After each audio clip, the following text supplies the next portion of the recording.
25 years ago, if you were gay or lesbian or transgender, you would be a mental health patient. What is psychodrama? It's been here over 100 years, and it has not spread the way they think it's spread. Such a big surprise to me. It's been here for 100 years, but it still hasn't reached. No. A psychodramatist is trained how to help you go into another place to make choices. Part of my heritage is Native American, and they don't have a 5-year plan or a 10-year plan. They have a 500-year plan. A 500-year plan. A 500-year plan. Wow, that's interesting. Damage control is costly for everybody. And I think prevention can happen in schools. And it's so powerful to give a child choice. Yes. So many times, and I think we really discovered this during COVID, that people became isolates, and it got easy to be that way. If we're going to survive as a human race, we're going to have to learn how to live together and build community. Welcome to Let's Talk, a podcast on mental health, healing, and human connections. I'm Rashmi Sundaram, a mental health practitioner and psychodrama learner. In this series, we will explore the power of psychodrama with Norma K. Lord. K is a licensed clinical social worker, marriage and family therapist, licensed group therapist with an experience of about 40 years in the mental health space. She's a trainer, educator, practitioner in psychodrama, sociometry, and group therapy. She's the founder of Houston Psychodrama Institute and CAST.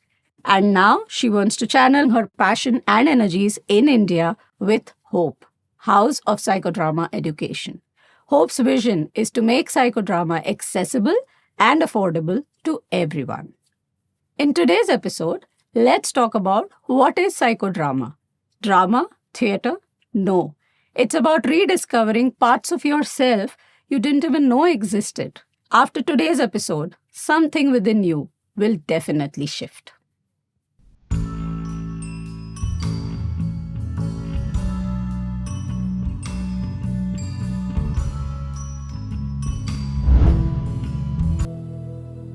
Hi, Kay. Hi, Rashmi. Welcome. Thank you. Thank you for doing this on a break day. I know you've been in India start of this month. It started with Delhi. Now there are trainings happening in Mumbai.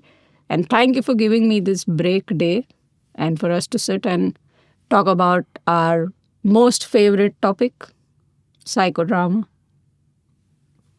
Yes, my most famous topic. I love it. So, Kay, for those who haven't heard this word, how would you explain this in a simple way? What is psychodrama? Well, psychodrama, just the word psycho, right? My grandson told me a joke about that. It has a lot of meanings, okay? Mm-hmm. Originally, it came from Greece. It was the Greek word psyche, which means soul, and drama, which means to see. Now, what that in essence means is that in psychodrama, we get to see the soul of people, the spirit of people. But that's not all it is, okay? It's one, existential, but it's life-changing. At least it was for me and a number of people that I've trained and my clients. But it gives you empowerment, it gives you choices, and sometimes it gives you a path. Mm-hmm. It's a huge toolbox for a therapist. It is how you can learn to be a creative parent and step out of the box. It's how you can learn in an organization how to work with your employees and to understand where they're coming from and why choices are made and how to implement some change. It's also an ever-changing, ever-evolving advocate, I would say, for social justice. That's how it started. Can you talk a bit more about social justice? When J.L. Moreno, and this was back in the 1800s when he first came into the picture, like the 1890s, I think. But in the 1920s and 30s, he was studying psychiatry with Freud. And he felt like that rather than see them on the couch, he would go to the streets, see where they lived, be with people. And from that, he actually started with most of what we would call now disenfranchised. Mm-hmm. Okay. Yeah. He gave prostitutes a voice by having them organize. He worked with refugees. So it started out trying to create a form of social justice and a way for those that didn't have a voice to speak. It teaches us to look at the soul of an individual, not where they come from, not their economic class, not their gender, not their race, none of that. So it's interesting when you say that, he moved not from being on the couch, but he went where the people were. That's Right. exactly what you're doing. You are going to where your students are. Well, I hope to. I didn't start out as a therapist, okay? I was trained initially in sociology, which is the big macro systems, but I found my way into human relations. And in the U.S., there were only 3 schools at that time, which was in the 70s. One was in Boston, one was in Berkeley, which should tell you in the 70s it's pretty avant-garde. And then one was at the University of Oklahoma. I didn't want to leave that because human relations could combine everything, okay? But it also was about advocacy and choice. And so it makes sense that I would gravitate to psychodrama. I once asked the head of the department, George Henderson, I said, "Did you study with Moreno?" Oh, did he? Well, he just smiled at me because some of what he put out was very much that way. And that I took as a yes, because he would do that when he knew I knew the answer already. Oh. So I came out thinking that I was going to create organizational change. Well, because the jobs, as sometimes jobs are, there weren't that many, I went back to what I normally did, which was working with adolescents. So I became a juvenile probation counselor.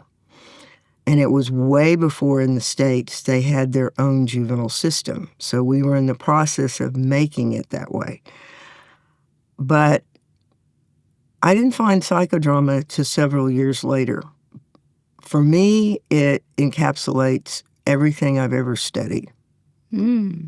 But I think that psychodramatists can be part of the process of change and understanding if we'll step up and do that.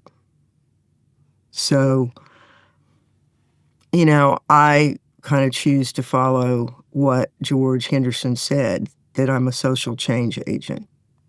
Okay? I now, agree. Change isn't just in the society, it's also in the individual. That's why we say, right? Change starts from you first. Right. And then it kind of has this ripple effect where it moves on to the society. So this is interesting. Many people, they retire and after that they move on. But you came back to psychodrama. So, what made you realize that you are not done with this work yet? And the way you've come back, and I know what all you're doing. So, tell me a little more about this. Well, during COVID, I had kind of decided to take a break before that because I had an agency of counselors and students. It was huge. And I just needed a break. I'd been doing it for a while. But the funny part was when COVID hit, I'm sitting at home and I'm going, okay, you have all these skills. All your therapists that work for you are out there, including one of my daughters, taking care of people who are going through anxiety and depression and it's mounting. What are you doing? Okay? Don't sit on your hands. So I started picking up the phone and calling them and saying, if you need a place to vent and let some steam off because of what you're having to deal with, here we are. And then one of my friends, my colleagues, Herb Proper, said, let's come on and join me online. Okay? I said, okay. Now, I had gone at his request, to Dhaka, Bangladesh. Back in 2015. He had broken an arm or something and couldn't go, so he asked me to go. And that was a great experience. You still have students from Bangladesh? Yes, I do. Yeah. Okay. And so I just felt like, okay, yes, I'm older. Yes, I could sit home. But really, what am I doing for the rest of humanity? I'm just, at that point, without helping people, it just didn't seem right. Well, I didn't realize how much that I missed it because it's a creative form for me, but you see people's souls, and when you do, it's like what someone once said to me, that's your church. That's your place that you practice. There's a lot of truth to that. There's something very sacred about seeing someone's life out in front of you. I agree. It is very sacred, and the whole experience of, it's a very different connection that I see in our training groups in the room with individuals, with how you teach, and can't be really put into words and explained, but it's a pure soul connection that we build with people through psychodrama, which is just amazing. Houston Psychodrama Institute, the NGO that you have founded, how did that idea come up? And was there any defining moment that inspired you to come up with HPI? Well, I had always been training under my counseling group, okay, and doing my counseling. And that's the way I made most of the money, was as a counselor, okay? The insurance would pay. If they didn't, we did pro bono or sliding scale, whatever. But I said to Herb, I said, because at that time he was in Oklahoma, which both of us were born there. And I said, it's a crying shame because we really need to have something that we can leave behind. I mean, you want to leave it behind in Oklahoma. I would like to leave it behind in Houston. I have lots of things I can leave behind. I've got 9 grandchildren, 5 kids, a husband, but I felt like that it needed to be expanded. And because I feel like I've been blessed in a lot of ways, I wanted to support this to go beyond Houston. So I said, all right, how do you do that? So I created a public nonprofit. which can get grants and can go anywhere it needs to go. Because part of my heritage is Native American, and they have a saying. They don't have a 5-year plan or a 10-year plan. They have a 500-year plan. A 500-year plan. A 500-year Wow, plan. that's interesting. Because they believe that society's going to change, things are going to happen. But what does psychodrama, sociometry, and sociodrama do? It helps build community.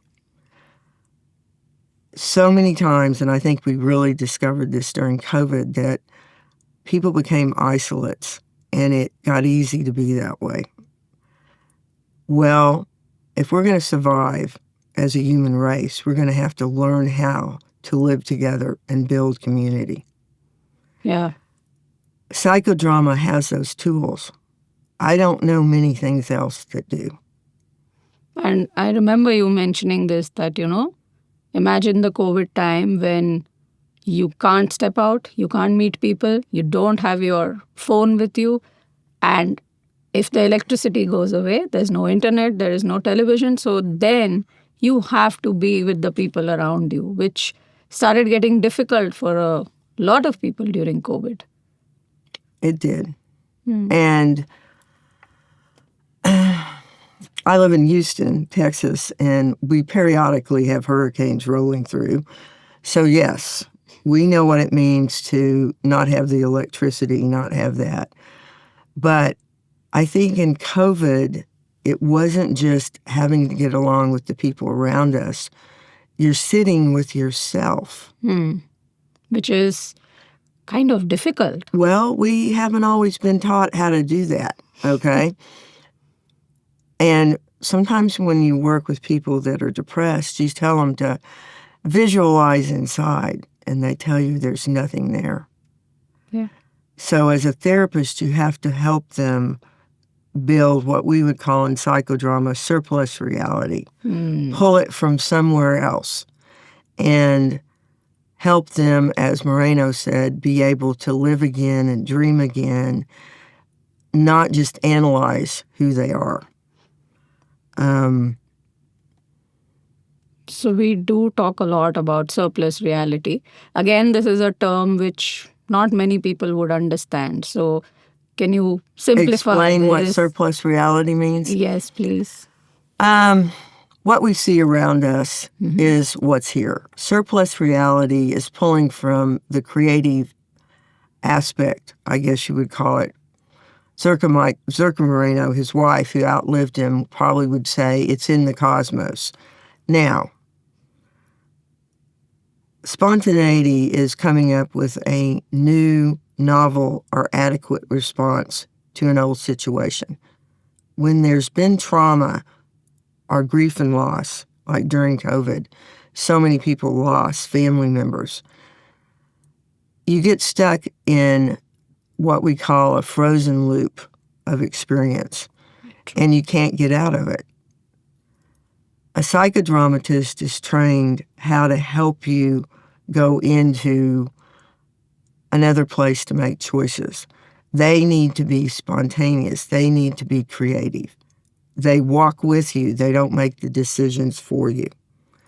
But because they have also followed this journey, because that's what the training requires, they understand a lot about being stuck. Yes. And it's a different journey for a psychodramatist. Because they have to first deal with their own feeling of stuckness, being blocked, and traumas in their own life. So I agree that there is a lot of work that goes in for self before a person is even ready to be a psychodramatist. Well, and honestly, in the U.S., unlike what I've heard here in India, is Indian therapists are required to spend some time in therapy. In the U.S., which I don't necessarily agree with, I think we should all spend time there, if we're going to have somebody's soul in our hands, or their family, or their marriage, okay? Psychodrama and Jungian analysis are the only practices, and they're postgraduate, that require you do your own work. And it's a long journey. It is a long journey. Being a psychodramatist, I think it's like doing what? How many PhDs together? Because it's... Well, for me, it took about 10 years to become a trainer. Wow. But I didn't start out that way. Mm-hmm. I started out thinking, oh, I'll build my toolbox of therapy tools. Funny thing was, it was more than doing that. I had 3 daughters. Now, I grew up as an only kid, all right? Loved people, was always had different kinds of friends, but what psychodrama did was help me look at each one of my daughters as them. As a different individual. Exactly. I think that's so powerful because as parents, we tend to, put all our children on the same level and we feel they are all the same. But I think interestingly, they are all different individuals. And I also was reading somewhere the other day that 2 siblings don't have the same set of parents. No, because the parents have changed. Yes. Okay, and I can see that. There's 5 years between my oldest and my youngest, but they looked at each other the other day, and the oldest one goes, "Don't you remember that?" And the other one goes, "No." And I'm like, and the oldest one's now 45, and the youngest one's 40, okay? And there's another one in between that's 43. So, but for me, I understood who they were and how they thought. Creative parenting, which I actually had a program with that when I ran my counseling firm, is about teaching parents to think spontaneously, to get away from what maybe, and a lot of them will say, I don't want to be like my parents. Yes. The trouble is, you find something one day that out of your mouth comes something very similar. And I remember when that happened the first time, when I was first in psychodrama, and I said that to my oldest one. I said something about makeup or whatever, and she was like 10. And then I stopped. I said, "No, Amy, that's my mom. Go ahead. It's okay. That's me." Yeah, I get that too. And then, it's suddenly like, is that me? No, that's my mom. And where did she come from suddenly? Well, and I understood that their parents, like I would tell the teenagers, I loved working with teenagers, your mom and dad don't have a book for you, okay? They might find a book written, but it's not a book about you, okay? So my children helped me become more spontaneous because I would look at them as, okay, you've been sent into the world to reflect something to me that I need to learn, okay? They also went to psychodrama as children with my colleagues, and I wouldn't work with them, but I would work with one of my colleagues' children, and we would do residentials. And they still remember that. And I think it helped them redefine themselves, okay? And be who they are, too. So I remember one of my daughters had broken her arm, falling off a tiny tyke thing or whatever, or a monkey bars, I think, and hit her arm, broke it. Well, she didn't want, and she was a gymnast, and she did not want to get up on the uneven bars. So in our training group, when I was training, one of the therapists helped her, and the whole group gave her the courage to climb up a tree. Wow. To undo her fear. So she went back and she stayed being a gymnast till about the age of 14, and then became a cheerleader and went to the University of Miami as a cheerleader. So, which they do things that are high, okay? But just watching them and things that I would see that they would do, and I would watch them when someone else would, and I might not ever know that they were upset at this other person, but they would tell the kids in their group.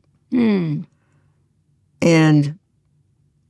I mean, that's who I first started working with. That's who Moreno first noticed, is how children play and the spontaneity that they had.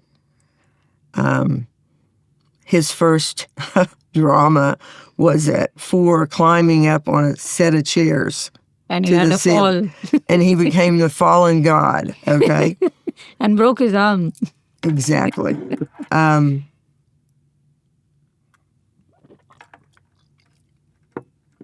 Part of his evolution of theory came from his own life and his family's life.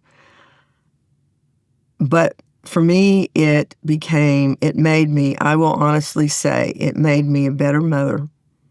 It made me a better wife, and it probably made me a better human being. So, yeah. I mean, then I looked up and I said, oh, okay, I've got almost the hours to be a practitioner. Maybe I should do that. And that's what I see that you do in the training group. Each one of us is treated as a different individual. It's not one size fits all for everybody. This is not a training in psychodrama which is very structured in terms of point 1, 2, 3, because it's so different when you get into a drama or when we talk about surplus reality. The director who's directing the drama is equally clueless what you're going to get into with the person, and what just comes up is so magical. So there's no prep that we can do for a psychodrama, whether it's individual or group. Does a soul journey have a prep? No, it doesn't. So if you allow that to come into the room, because the director is not supposed to have his ego or her ego in there, which means that's sometimes hard for therapists because we're taught to basically find a diagnosis, come up with a treatment plan, and then implement it, okay? In psychodrama, there is no diagnosis. Or as Moreno would say, the diagnosis is what's played out. Or what emerges after the drama. It's not, and I think that's the other thing that attracted me.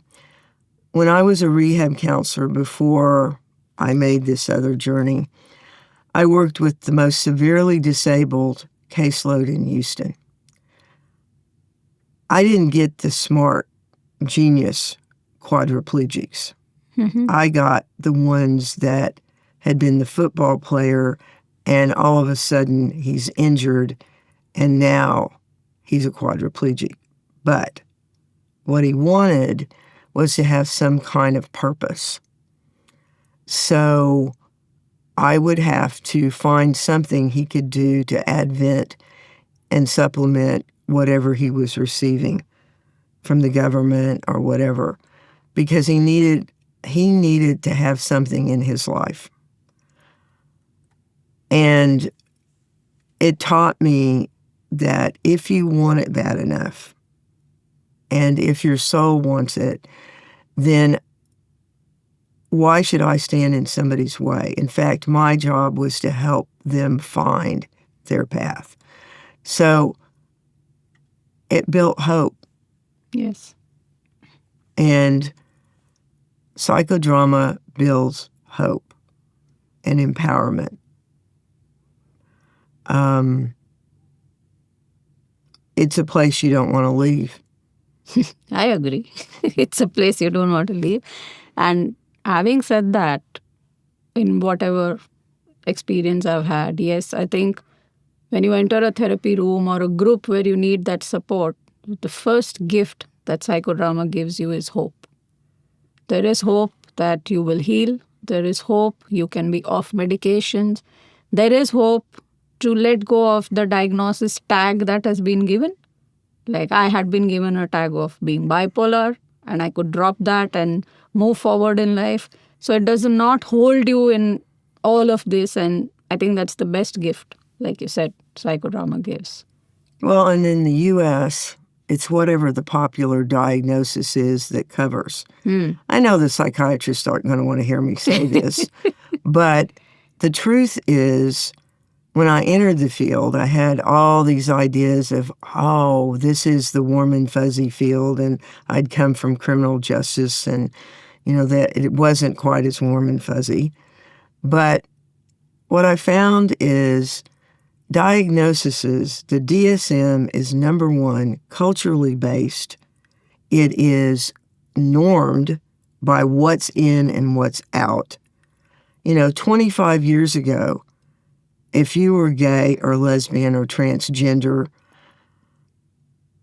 you would be a mental health patient. True. Okay? And now, and it seems to change, whatever is the prominent diagnosis is what they give out.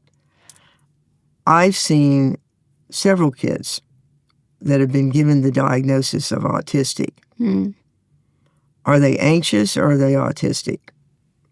And the other thing is, you've got to spend a lot of time with the person. Labels are powerful. Yes. Labels are also, for the entire family, it's so difficult to handle that label, and especially now that you have Google and you want to go and search what it is, it just adds so much to the trauma, that label. And then people start fearing, oh, what's going to happen? And, oh, my family member is suffering from this, or my friend is suffering from this. Gives so much of anxiety to them. Exactly. Now, there are true individuals that have chemical imbalances that need medication, okay?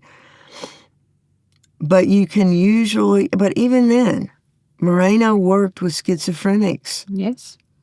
And it wasn't that they were off medication, but he helped them be able to function. When I worked in rehab, one of the counselors specialized. And so if the person was on medication, she would find a job in which maybe what they needed to do was work at a midnight warehouse where they're not interjecting with other people. So I think having seen that, there are all kinds of possibilities. And we say in psychodrama, surplus reality is limited, not limited possibilities, but unlimited possibilities. Yeah. So that's probably, getting back to what you asked me a few minutes ago, the best definition of psychodrama. Unlimited possibilities. So the director then, because of virtue of their facilitating, okay, director's the word we give it because he based it on Greek theater or on theater in itself. But the director's really more of the follower with the person who is enacting or doing this. Now, sometimes there's group issues, like where the whole group carries a trauma or whatever. In psychodrama, they usually emerge, but I have colleagues that go into communities and work with communities on the issues that are common among them and help them be able to release whatever needs to be done. Do you remember I said that I was trained in the time of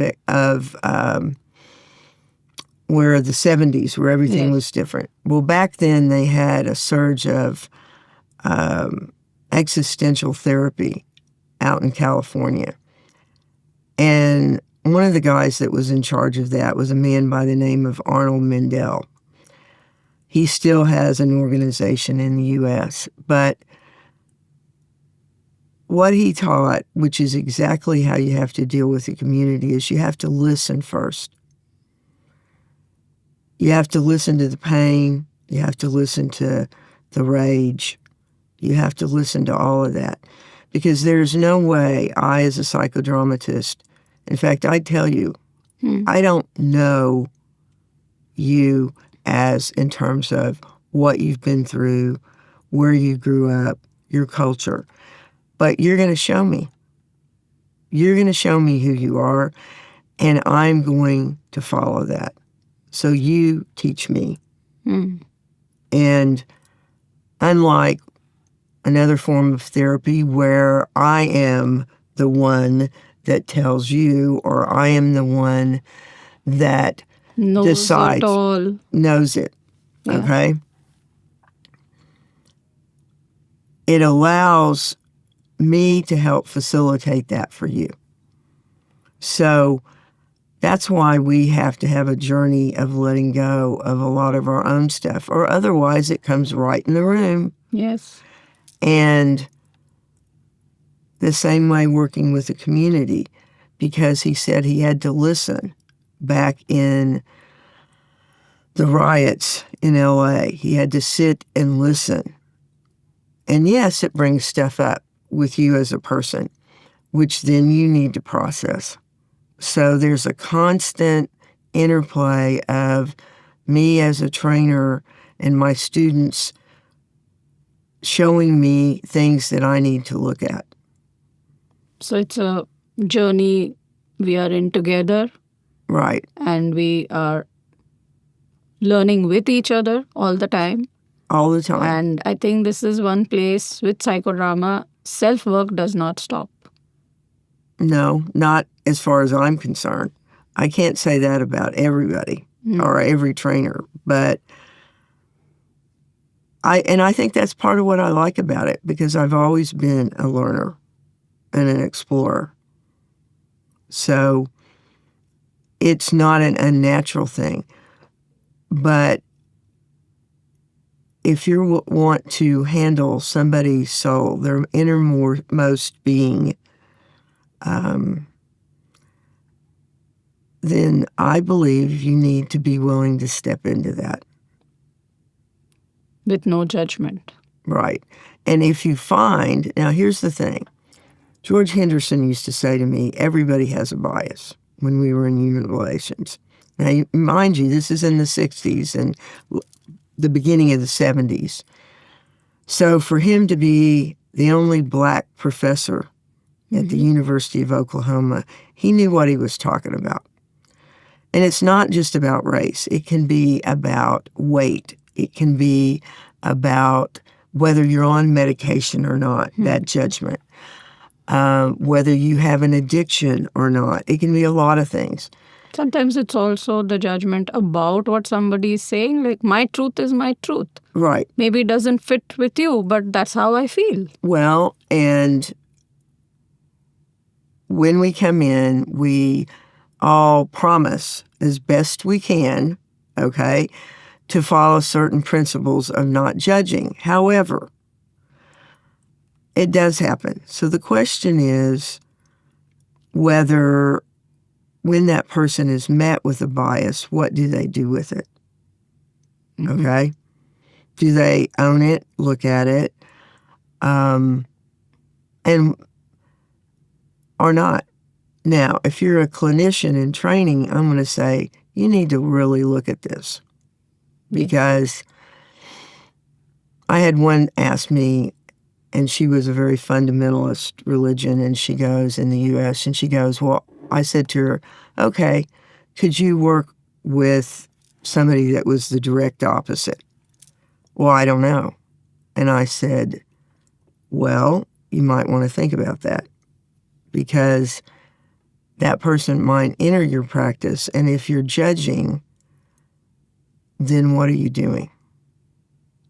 Denying their truth. And denying their choice and denying their voice. So better to say, I don't think I can work with you. Yes. But my question to her was, if you're truly following the tenets that J.L. Moreno set out, which had to do with attempting to understand yourself and them and not judging, maybe psychodrama is not the place for you. Okay? But that's okay. Know that. Yeah. And, you know, we all get hit with that. And like I said, I'm not going to say that somebody might not point something out to me, but do I own it or do I run away from it? True. And also, with therapists, this is a thing. Like, if you feel something, people around you are like, but you're a therapist. Yeah, but I'm a human first. So at least psychodrama allows you that space of, yes, I am working with this person as a director. We don't call it a therapist necessarily over here. But again, the judgment about being a therapist and, oh, how can you feel or how can you think or you should be able to handle your emotions. Well, we're all equal in psychodrama. There's no status there, okay? Moreno didn't believe that, like in psychoanalytical therapy, that I'm sitting out here and I'm being, you know, the facilitator and asking questions or trying to move the group from outside. I'm part of that group. So what I bring in there is part of the process, okay? Just like what everybody else does. So I have to stay clear as best I can in who I am and where I'm standing. And, you know, and I think that it becomes a very healthy environment, but it's also one in which I get to grow too and should be expected to grow. And what you mentioned, that's exactly why in our training groups there's no hierarchy and everybody sits in a circle, Right. including the group leader. Well, and I learned from experience as a psychodramatist. My trainer trained with Moreno, which meant that she started her training before, probably in the 50s. All right. You also trained with Zarka Moreno's wife, yeah? Yes. How was that for you? She was a character because she was an advocate for a lot of disenfranchised, but she also could pretty much tell you, this is it, okay, or this is this way. And she said one time when my colleague and I were there, and we were not even practitioners yet, and she had sent us to different rooms to do work, and we come back in and she goes, I understand. I thought, oh, I'm in trouble now. I understand from a few people here that you all did some very interesting work. And she wasn't in the room with you? Mm-mm. Oh. Well, they probably didn't tell what happened in the room, but they said how we directed. Now, and I looked at her and I thought, uh-oh. And she goes, I believe in mining the jewels in the group, which meant that she wasn't going to be threatened, that she literally felt that it was okay and she wanted her students to be who they were. And she, prized the fact that there were jewels in the group. The other thing I saw her do, and it was probably one of the most incredible things, is she put an empty chair out. And before we even started any of the sessions, she puts her now husband in there after Moreno had passed away. And she has a conversation in front of the whole group. Wow. About their issues. Oh, that's interesting. And she let it go. And I said to myself, if Zerka, who's known all over the world, can be naked in front of the group and say, because she knew if she didn't leave that behind, she wouldn't be able to continue to direct the group. It would come with her. So she did that for us and for herself, because she also showed us that it was safe enough to do that. And I thought, well, who am I? I'm this little therapist over here from Texas. If this internationally known woman can sit naked in front of us, then what am I worried about? Okay? Because one of the things that would happen is therapists would all go in a group and they'd all wonder, oh, we can't do this, we can't do that. And I thought, man, they never spent a day with Zerka then, because she didn't have a problem with that. So, like you said, mining the jewels in the group, that is so important. And I see you do that all the time with different groups, how I find somebody in the group that I know has a talent that maybe somebody else. Yet. Well, it's about the group process and it's about the healing. It's not about me being the head person. Now, a lot of people want to see me direct all the time. Okay, I can do that. But does it serve everyone in the group? Does it teach my trainees that if I'm there and can rotate and help them, then they learn and they get over their fear of doing it? They also build a stronger connection with their group members, and they learn to rely on them when I'm not here. I mean, even though we do online groups, which I feel keeps us connected when I'm gone, and I really believe in that. I don't believe in coming, doing something, and leaving for 6 months. Yeah, twice a year you're in India, and then we don't know where you are. Doesn't happen. No. You're always connected online. And, one of the therapists described it as support for us. And I said, yes. Therapists need somewhere where they can get support. Of course. And, I mean, if COVID didn't prove that, I don't know what did. But the thing about it is this is the way you learn. You learn by experience. You learn, okay, I'm in the room. If somebody's going to make a mistake, it should be me, okay? But not that I want to or do, but I'm there to help them become better at whatever they do, whether it's going into a classroom and being able to see who's connected in that classroom. If we had more sociometry in our classrooms in the U.S., we might have found out who those kids were before they shot somebody. Okay? Because we'd find the isolate. We'd find the kid that doesn't fit in. It's interesting you mentioned sociometry and how that can help teachers identify these students in class, who are isolates or who are having these issues. And most of the times what we see in a therapy room or in groups is most of the trauma is right there in the childhood, from the age of 3 or 5 or 7. So what would you like to say about that? You're right. A lot of the trauma occurs very young. And sometimes you're not going to see the child in a therapy session. It could be that the family is ashamed. They don't want to accept that maybe the child needs some help.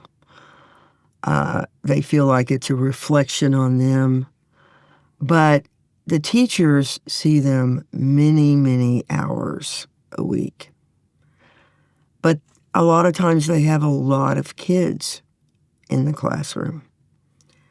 So one of the issues is that we don't really understand all the time until sometimes it's too late what's going on amongst those groups with the kids. We may see some of it on the playground if they're little and they're playing, but I mean, I don't know how it is in India, but we've lessened for more study time the outside time. That was when you could often see how kids group up. It's what Moreno would see. But we've lessened it to one. And a lot of times the teachers rotate through. They watch the kids, whatever, they come back in. When they get older, they don't have those. So you don't really get to see how the kids associate with each other as much. And sociometry helps us look at, for instance, if you ask the question, who in this group would you choose to go play with? Who in this group would you do a study assignment with? Okay? Who in this group, if you're daring, do you not play with? Because the thing is that those tell us who's left out. And if you train a teacher not just to watch, but to watch where the connections are, then you can teach them how to use those connections so they can study better, they can connect better, and you get to see what's going on and resolve some of the problems before they get to the point of a child either being depressed and suicidal or rageful enough to hurt somebody else, including the teacher. Because in the U.S., it's way out of control. And it's not just a gun problem. That's part of it. You know, when we do an exercise, we did an exercise this last week, and it was pretty simple. We put pictures out. I put pictures out that had to do with birds, and some of the birds were grouped, some of the birds were by themselves. And I asked my students, what's the story behind that in relationship to you? So they told me the stories. Well, it was interesting because some of the people were okay being the bird separated from the rest of the group. They'd learned to say, okay, that's really where I want to be because I don't want to agree with everything. Others showed us how isolated they were. Yes. And others showed us that they can only make connections in twos. So what happens if your classmate's in another class or they move away? You're lost. That can create a lot of anxiety for a child. Every year, the shuffling that happens in India as you move to different grades, there is this shuffling, you lose your friends, and you suddenly have somebody else sitting next to you, which may seem that it's such a small thing, but no, for that child, it is very important. Well, and the other thing that happens, and I had one student tell me that she moved her son because he felt pegged and ostracized in a particular school, and he needed a new start. Now, we're going to see how he does. But the reality is that happens too. Yes. I remember being labeled as the nerd or the smart kid, or I was the only female athlete in my high school. Okay? I was kind of used to being different, but I had my set of friends. Okay? And interestingly enough, they weren't all nerd, different kinds of people. That's what we called it back in my era. No, they still call them nerds. Okay? But the funny thing was, too, they were all guys. Oh. Except for one. And she played current, I don't know what you would call it. Somebody would say like hippie music back then. Okay? But the funny part was that I really wanted to leave high school, even though I was really good at it, because I wanted to recreate me in college, where it was a big school, and I could just be who I wanted to be. And a lot of clients I've worked with that have been in high school hate it because they get begged. Now, if you can find your sports team or your music group or your whatever, but what about the kid whose parents move or the kid who's doesn't fit in any of those categories? Yeah, Okay? they feel alone. So they end up a lot of times with the kids that are over here doing other things that maybe they shouldn't do, but they feel accepted there. So this is, psychodrama when we take it to schools. And like you shared this example of pictures of birds, in a tribe together, two or a single one. So much will come out from those children, and we'll know that, what is this child going through in the moment, what's happening with this child, which can really help the teachers, like you said. Well, and help them know what they can and can't do, okay? Because sometimes it's beyond what the school system can do. But then maybe there's another resource. But if you're able to talk about it, that de-escalates all of the depression or whatever's going on. And it's just a question of paying attention. And these are preventative things. Yes. I'm a big believer in prevention. Damage control is costly for everybody. So true. And I think prevention can happen in schools. Well, and we have some students that are very slowly, or some teachers that are putting it into the school system. And they're telling me that the faculty, the principals, the students are receiving it very well because it's not done as therapy. Yes. It's done as a form of finding out what their choices are, of exploring what's going on in our room. And it's so powerful to give a child choice. Yes. And voice. Choice and voice. When they know that I have this and I can use this, it just opens up so much for them. So, yeah, looking forward to seeing more of psychodrama in schools and, where it reaches the children, reaches the right place that it has to. So, Kay, I would like to know your vision. What is it that you want to do in India? I know you work with students in Bangladesh. You have a group in Houston. So it's not just about India. I know that. But primarily now you visit here. You visit us twice a year. There are training programs. You're there available for us online. What is your vision? Well, I think more importantly is going to be what my students decide to do with it.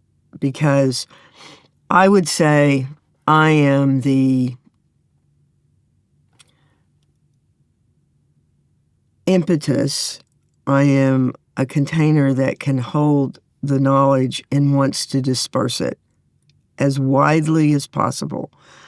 I don't ever believe that it was supposed to be kept with a group of people that could afford large payments like in the U.S. for training. Because what that means is you have one socioeconomic group training trying to talk to people who live in a very different place. My dad was a farmer, okay? My mother, bright as she was, didn't get the education. She was a housewife. She worked during World War II. But my dad worked with his hands for 30 years after he came back from World War II and worked as a jet engine repairman. I did not grow up wealthy, okay? I had enough, and I was blessed with a lot of love and a lot of care. But I was always taught that I don't live in this world by myself and that I needed to give back as much as I got. because my mom went back to work after 30 years, I got an education. So I was able to move up, I guess you would call it, the economic class.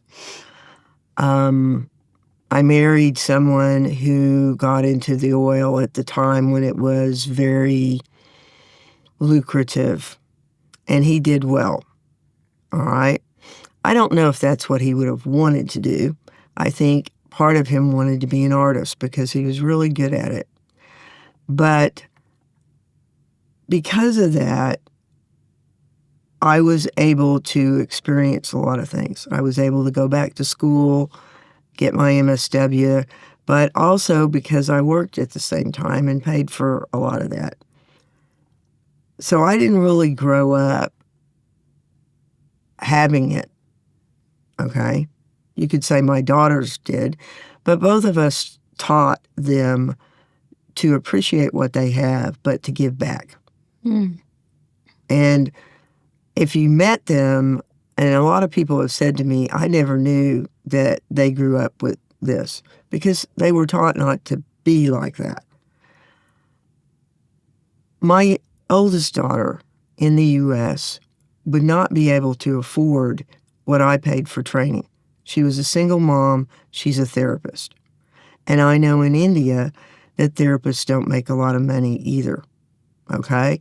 It seems like a lot of our societies don't reward the people who work with the children and work with the minds in our future the way they reward the people that work with money, the people that work with oil, and all that. So, why? Okay? As I said, my professor said you are a social change agent. I believe psychodrama should go to everybody. I believe that whoever wants to train should have the availability and the ability to do that, regardless of their income. Because they're going to take it to the other people that need it and their clients. And I looked up one day, and you asked me about Houston psychodrama, and I said I was looking at all these people that had written books, because I never had time to do that, all right? I was busy being a mom, being a wife, and had a practice, and I was worried about my clients. So I didn't have a lot of spare time. But I said, okay, I'm looking for everybody else to do this. Why am I doing this? Why am I not doing this? And so, because I was fortunate and blessed, I decided that to create a foundation so it can take it wherever anybody wants to train in psychodrama. And it might be me, and it might be another part of our faculty that Houston Psychodrama pays for. And I don't know, Rasme, it might be you someday going out here through that and found in a foundation here, or something that all of you start. But it's got to get out there. It's been here over 100 years, and it has not spread the way they think it's spread, but it hasn't compared to other forms of therapy or other forms of intervention of any kind. And that is such a big surprise to me. It's been here for 100 years, but it still hasn't reached. No. And Moreno got very frustrated because he didn't think he owned this. He believed that what he had done was channel something that was so important. And then when different students started taking little bits, and I talked to his daughter before she passed away, and we were sitting in the studio, and she was there with Zerka, one of my trainings, and she's telling me as a child watching Fritz Perls, and she says he was a funny little man, is the way she described it. And he didn't want to own it. But then all of a sudden, he's like, but that's not just psychodrama. I don't want to own this. but I want to give it. Someday I won't be here, but I'm hoping that my students will carry that forward in whatever way they want to, okay? And they're not all going to become certified. That's not their goal. That's okay. I mean, they'll call me and they know if they run into a snag, I'm available. But it can create so much good in this world. Yes. And so much change and so much hope. And right now, all over the world, we're sitting here going, what is this going to look like? And yet, I've tried to tell people, over here is hope. I'll tell you a story. In Greek mythology, there was a woman by the name of Pandora. She had been created by the gods, and she was actually married to a god. And one day her husband left, and he said, don't open that box. Okay? The Pandora's box. The Pandora's box.